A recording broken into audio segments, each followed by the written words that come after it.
nosotros queremos en esta charla que vamos a tener, un poco informal, un poco de más, es conocerte mejor y poderle trasladar un poquito de la experiencia y de las vivencias que has tenido a quienes recién empiezan, que son nuestros queridos Golden Chef que van a estar concursando Muy bien, por cuarto año. muy bien. Me parece que es una buena charla que tengamos y que les podamos transmitir a ellos tu experiencia, siendo ya hoy chef reconocido, pero sabemos también que no todo el camino fueron rosas. Estamos de acuerdo, por que los supuesto. principios son difíciles.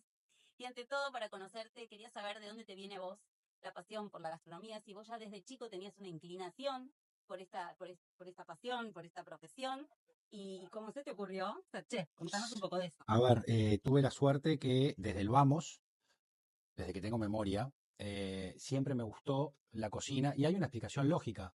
Somos 7 hermanos, mi madre era una excelente cocinera, ya no cocina más, pero... Y bueno, yo lo que veía era a la vieja preparando la cena para todos y arrancaba de tarde y yo en vez de ir a jugar a la pelota me quería quedar al lado de ella mirando cómo hacía todo y realmente me apasionaba. Era algo que me gustaba mucho comer. O sea, viste que los niños comen poca cosa y lo verde no me gusta. Y tal, yo comía todo y además me encantaba ver los procesos de cómo transformaba materia prima en alimentos. Y después nos sentábamos a cenar todos juntos y la verdad que lo que comíamos era una maravilla. Había platos emblemáticos de la vieja. Entonces, te diría que desde muy jovencito yo ya tenía clarísimo qué era lo que quería. ¿Y de tus hermanos alguno más? Ninguno, solamente yo. Y bueno, nada, y eso me ayudó también muchísimo a... Tenía claro de que, bueno, lógicamente uno tiene que hacer estudios y tiene que terminar preparatorio, porque en definitiva la vida también te exige que tengas determinados estudios. Y bueno, por de pronto además hay escuelas de gastronomía que si vos no terminás preparatorio no te aceptan. Entonces, ese fue un consejo que la vieja me dio. Primero terminá la escuela. Primero terminá y después de dedicate a lo que quieras. Yo como que no lo entendí mucho y después de grande lo terminé entendiendo y no hubiera podido hacer la escuela que hice en París y no hubiera tenido secundaria terminada. Entonces, nada, creo que las dos cosas van de la mano. Y cuando dijiste en tu casa, me voy a estudiar a París, Bueno, ¿qué yo te pasó? ya ahí estaba como, ya era un poquito más grande, pero era un gran desafío irte a un país que yo aparte pensé que hablaba francés y claramente no hablaba francés. Y por sobre todas las cosas, Hostil, por cierto, sí, ¿no? sí. Y por sobre todas las cosas que estaba yendo a una escuela de cocina, de las escuelas de cocinas más reconocidas en París, eh, y era un gran desafío saber si iba a poder conseguir trabajo para poder pagar esa escuela, adaptarme a la vida parisina y por sobre todas las cosas, a saber si yo con la poca o mucha experiencia que tenía en Uruguay de la escuela de la vida, en aquel momento cuando yo era chico, estaba la UTU, pero tampoco es que había muchas escuelas de cocina.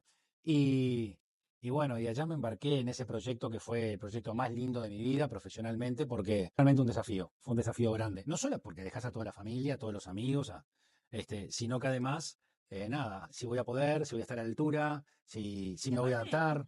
Digo, en ese momento, entrar en una cocina grande en París era disciplina Absoluta, absoluta. absoluta, Sí, chef. absoluta. Digo, no es entrar hoy en una cocina que por ahí hay más flexibilidad, ¿no? Era otra escuela, era otra exigencia, cometías un error y estabas afuera, o sea, sí, era otro mundo, estamos hablando del año 2001, imagínate, y fue lo mejor que me pasó, profesionalmente fue lo mejor que me pasó en la vida, porque aparte en aquel momento es que para todos los cocineros ir a trabajar o estudiar a París era tocar el cielo con las manos, o sea, era la meca gastronómica, y bueno, y tuve la suerte de poder hacerlo, poder cumplir y poder terminar lo que yo quería. Y mientras tanto te pudiste ir, digamos, metiendo en algún restaurante o recién cuando terminaste ahí la escuela pudiste conseguir algún trabajo ahí en Francia. No, estaba obligado a trabajar porque necesitaba pagarme la escuela y pagar la vida en París, que era carísima, y me costó mucho conseguir trabajo, mucho, porque no sabía hablar francés. Y al final, ya por un tema de necesidad, mi primer trabajo fue de bachero, ganando por abajo de lo que establecía la ley y en condiciones que los cocineros te tiraban las sartenes por la cabeza, algo súper normal en aquel momento.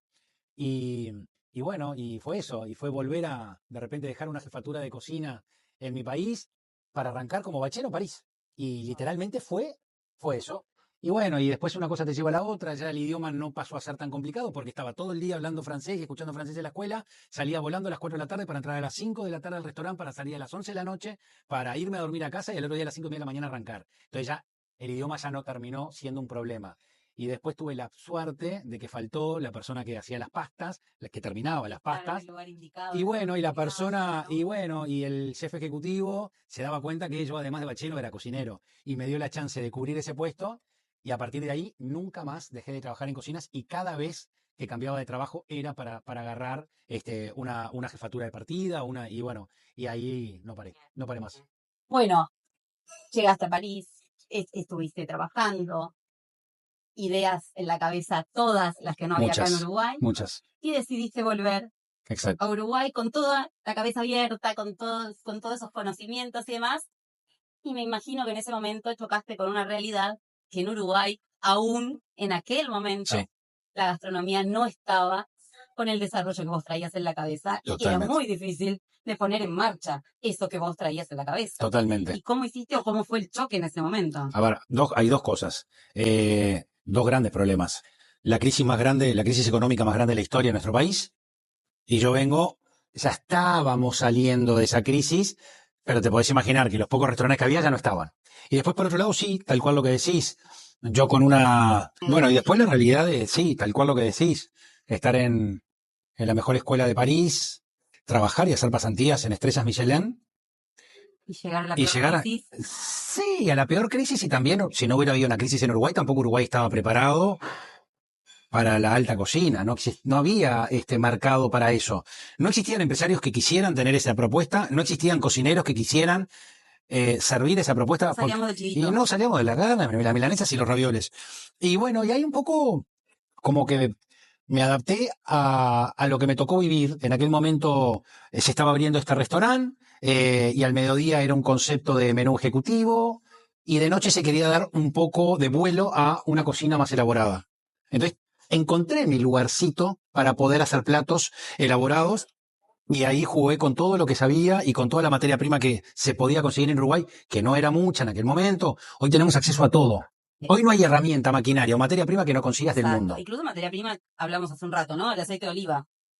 No era un producto Exacto, que acá se pudiera conseguir exacto, fácilmente y exacto. ahora tenemos la verdad que De los mejores, aceite de oliva de los buenísimo mejores en cualquier aceites. departamento. Estamos de acuerdo. Sí. Gran avance comparado con aquella época. Hemos avanzado abismalmente desde todo punto de vista. No solamente la materia prima uruguaya, sino además cocineros que están preparados a un nivel increíble, y después conseguir las herramientas que necesites para que esos cocineros hagan lo que quieran.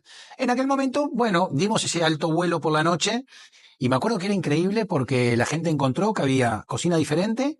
La gente venía desde Carrasco a comer a la Ciudad Vieja. Boca en boca. Exactamente. Y la verdad que trabajábamos solamente con reservas, y a las 10 de la noche se terminaba la reserva.